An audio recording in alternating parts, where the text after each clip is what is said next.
on the way forward for Uganda. Dear sir, you have the floor. Thank you very much, friends. Greetings. I appreciate so much the opportunity. I want to appreciate the European Union Parliament for the resolution on Uganda and for keeping an eye on Uganda. We don't take it for granted. Every time we see development partners keeping an eye on what is happening here in Uganda. We also recognize that the EU is an important partner to Uganda, and we intend to maintain and also improve this partnership and this cooperation. We would also love to see this relationship happening between the people of Uganda and the European Union, not just General Museveni's illegitimate military regime. I'm still on the run. I'm still in hiding because of the continuing threats on my life since what happened on the 16th of January when my house was, my compound was raided and I fled my house. And also the following raid that happened on the 23rd of January where my wife was assaulted and my family members were assaulted, and the military took over my home, which the military still occupies to the present day. My home is surrounded and the military is in charge of it now. What happened on the 15th of January and the preceding days was not an election.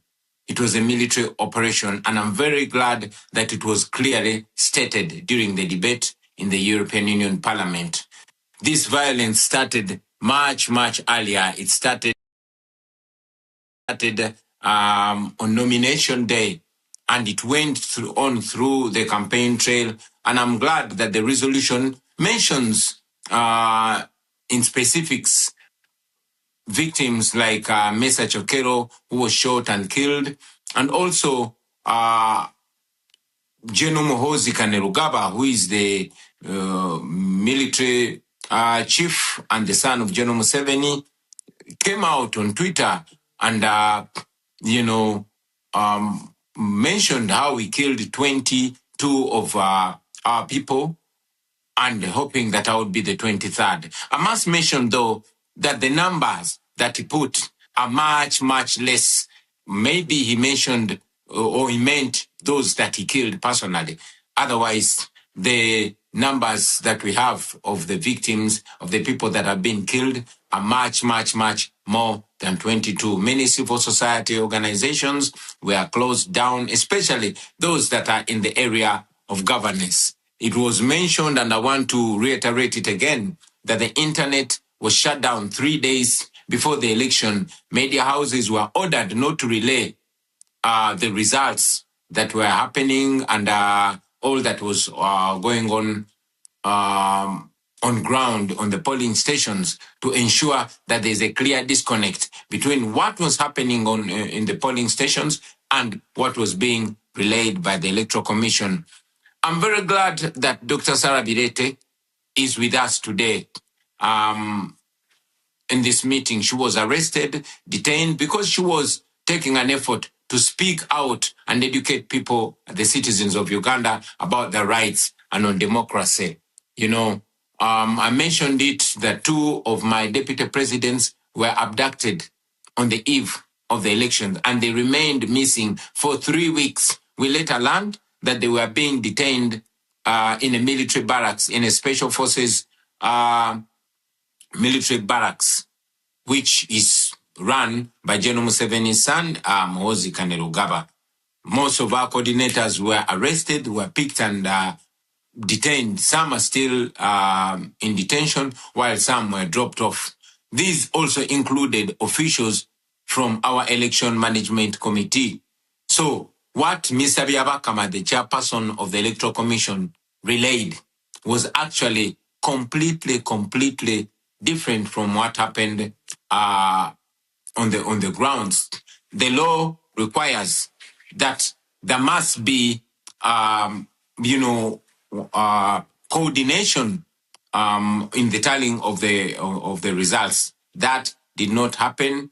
The candidates were not given copies of declaration of result forms, and the Electoral Commission simply declared numbers that it did not justify where they were coming from.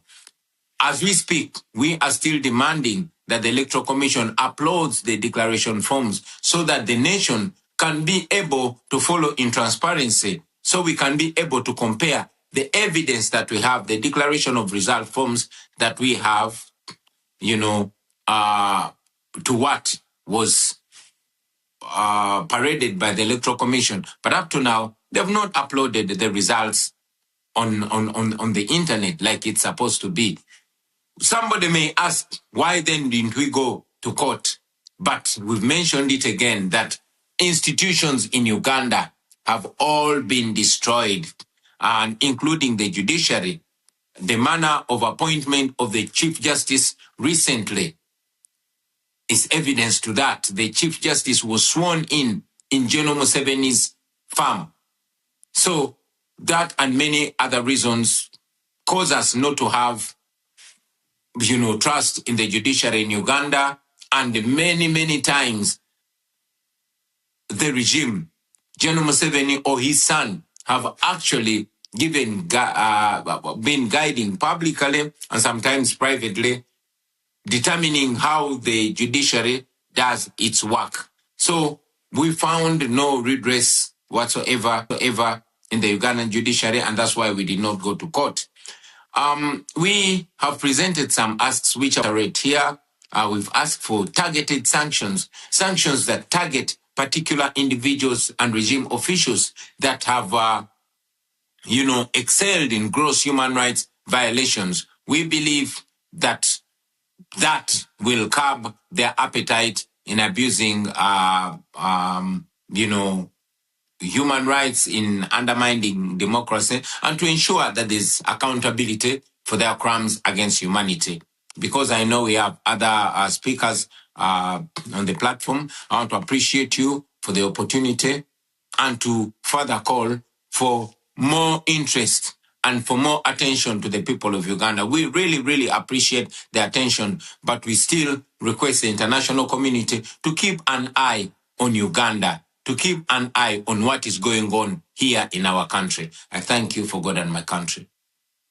Thank you very much. I can promise we will do that. I make sure as the chair of the delegation EU Africa that we will keep an eye on Uganda, and we will follow up the situation very closely.